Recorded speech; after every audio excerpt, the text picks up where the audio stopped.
Oke, pembahasan kita serius nih, A ya. Nah, jadi kita akan bahas tentang siapa aja sih orang-orang yang berniat untuk mencuri jasad Rasulullah. Ini pasti pada penasaran semua nih. Bener banget, langsung kita lihat aja. Ini dia penjelasannya.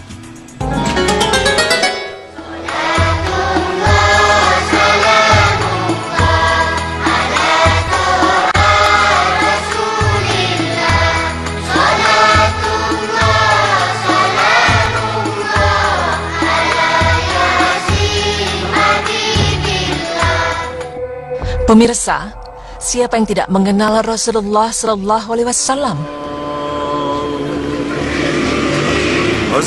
Ya, bagi seluruh umat Muslim tidak ada yang tidak mengenal beliau. Rasulullah memang seorang tokoh besar di dalam agama Islam karena beliaulah yang menyebarkan agama Islam. Rasul adalah seorang yang sangat mulia. Allah Subhanahu wa Ta'ala pun sangat mencintai beliau, sehingga Allah mengutusnya untuk menjadi nabi terakhir atau penutup dari para nabi. Sampai pada suatu ketika Rasulullah Sallallahu Alaihi Wasallam pun wafat dan beliau meninggalkan semua kehidupannya yang di dunia. Rasul pun dimakamkan di kamarnya bersama dua orang sahabatnya, yaitu Abu Bakar dan Umar bin Khattab, di mana sekarang kamar Nabi Muhammad Sallallahu Alaihi Wasallam telah menjadi sebuah masjid yang bernama Masjid Nabawi. Tapi pemirsa, di balik itu semua ada beberapa oknum yang ingin memindahkan makam, bahkan ada yang ingin mencuri jasad Rasulullah Sallallahu Alaihi Wasallam. Lantas berhasilkah usaha-usaha mereka itu? Berikut ulasannya.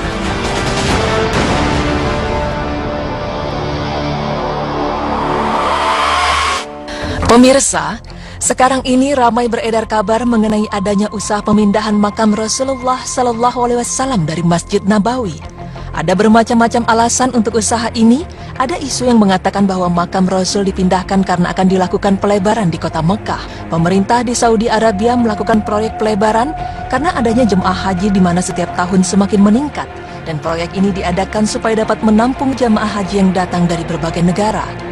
Namun karena proyek ini melibatkan pemindahan makam Rasulullah Sallallahu Alaihi Wasallam, sehingga menimbulkan banyak ketegangan dari umat Muslim. Dalam hal ini Syekhul Islam Ibnu Taimiyah mengatakan, tidak boleh mengeluarkan mayat dari kuburannya kecuali karena kebutuhan mendesak. Misalnya ada sesuatu yang mengganggu mayat sehingga harus dipindahkan ke tempat lain. Sebagaimana pada sebagian sahabat jenazahnya dipindahkan karena sebab semacam ini. Majmu' al-Fatawa 24303. Pemirsa, selain ada wacana mengenai pemindahan makam Rasul, ternyata ada pula usaha untuk mencuri jasad dari Rasulullah Sallallahu Alaihi Wasallam. Dalam sejarah tercatat bahwa ada 5 usaha pencurian jasad Rasul. Usaha yang pertama yaitu terjadi di masa Al-Hakim Biamrillah Al-Ubaidi, di mana ketika itu ada salah seorang zindik yang mengusulkan untuk menghadirkan jasad Rasulullah Sallallahu Alaihi Wasallam ke Mesir.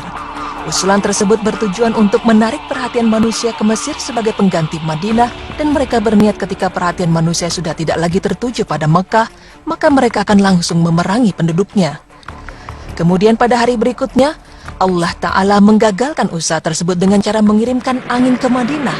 Bahkan kencangnya angin tersebut hampir membuat bumi tergoncang, dan hal inilah yang menjadi penghalang tujuan buruk dari para pembangkang tersebut. Lalu usahanya yang kedua masih terjadi di masa Khalifah Al-Ubaidi. Nah pemirsa, setelah gagalnya usaha yang pertama, mereka pun melancarkan usahanya yang kedua. Ketika itu ia mengutus seseorang untuk tinggal di sebuah rumah dekat dengan Al-Haram An-Nabawi. Namun di balik perintah untuk tinggal tersebut ternyata memiliki tujuan yang buruk. Di dalam rumah tersebut ternyata orang tersebut telah menggali sebuah terowongan, di mana terowongan itu mengarah ke makam Rasulullah Sallallahu Alaihi Wasallam. Kemudian penduduk Madinah mendengar ada suara yang menyeru dan memanggil-manggil di tengah mereka seperti Nabi kalian akan digali kuburnya. Lalu para penduduk pun keheranan dan bertanya-tanya. Kemudian akhirnya mereka menyelidiki apa maksud dari suara tersebut. Tapi pada akhirnya mereka mendapati orang-orang yang sedang menggali sebuah terowongan menuju makam Rasul. Lalu para penduduk pun membunuh mereka.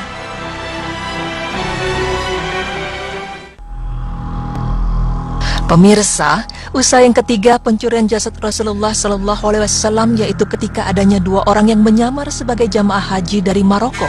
2 orang ini menjadi sebuah perantara untuk melakukan pencurian, akan tetapi Allah Ta'ala melindungi jasad Rasulullah Sallallahu Alaihi Wasallam.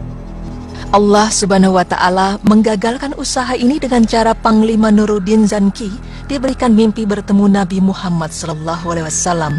Di dalam mimpi tersebut, beliau menunjukkan 2 orang berambut merah kekuning-kuningan dan beliau bersabda untuk minta tolong diselamatkan dari 2 orang laki-laki itu. Kemudian Panglima Zanki pun langsung terkejut dan bangun dari tidurnya. Lalu ia mengumpulkan para hakim dan mereka memberi usul agar Panglima menuju Madinah dengan membawa harta yang banyak. Dan sesampainya di Madinah, Panglima Zanki pun membagi-bagikan hartanya kepada penduduk Madinah dan mencatat nama orang-orang yang telah mendapatkan hartanya. Akan tetapi Panglima tidak melihat 2 orang yang telah ditunjukkan Rasul dalam mimpinya. Seketika itu, ia langsung bertanya ke penduduk Madinah, "Siapakah yang belum mendapatkan harta sedekah ini?" Mereka pun menjawab tidak tertinggal seorang pun kecuali 2 orang Maroko.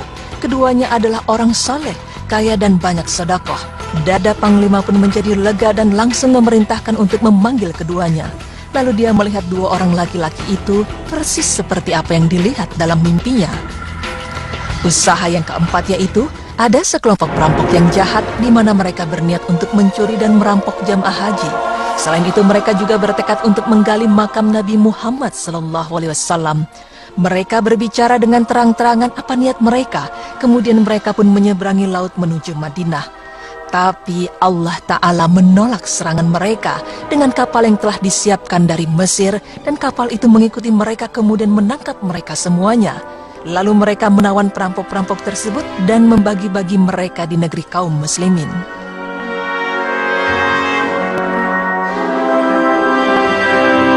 Usaha pencurian yang terakhir yaitu ada 40 orang laki-laki yang bertujuan untuk menggali makam di malam hari. Akan tetapi kali ini yang ingin dicuri bukan makam dari Rasulullah SAW, melainkan makam Abu Bakar dan Umar radhiyallahu anhu. Namun Allah Subhanahu wa Ta'ala melindungi para sahabat Rasul. Ketika mereka sedang menggali, tiba-tiba bumi pun terbelah dan seketika itu langsung menelan mereka. Wallahu alam bishawab. Pemirsa beriman, sungguh Allah Subhanahu wa Ta'ala telah menjaga Rasulullah SAW baik dalam keadaan hidup maupun dalam keadaan sudah meninggal. Terbukti dari usaha-usaha pencurian jasad Rasulullah SAW yang sudah 5 kali dilakukan, tetapi ternyata langsung digagalkan oleh Allah Subhanahu wa Ta'ala. Pemirsa, dengan adanya informasi ini, semoga kita menjadi lebih beriman dan semakin cinta dengan Allah dan Rasul-Nya, serta percaya bahwa Allah Subhanahu wa Ta'ala selalu ada di dekat kita dan selalu melindungi kita dari hal-hal yang buruk. Serta semoga kita termasuk ke dalam orang-orang yang dicintai oleh Allah Subhanahu wa Ta'ala sebagaimana Allah mencintai Rasul-Nya. Amin ya Rabbal Alamin.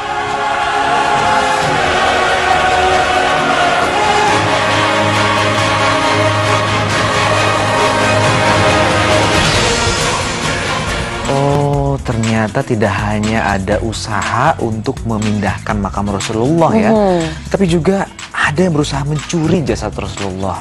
Astagfirullahaladzim. Ya Allah.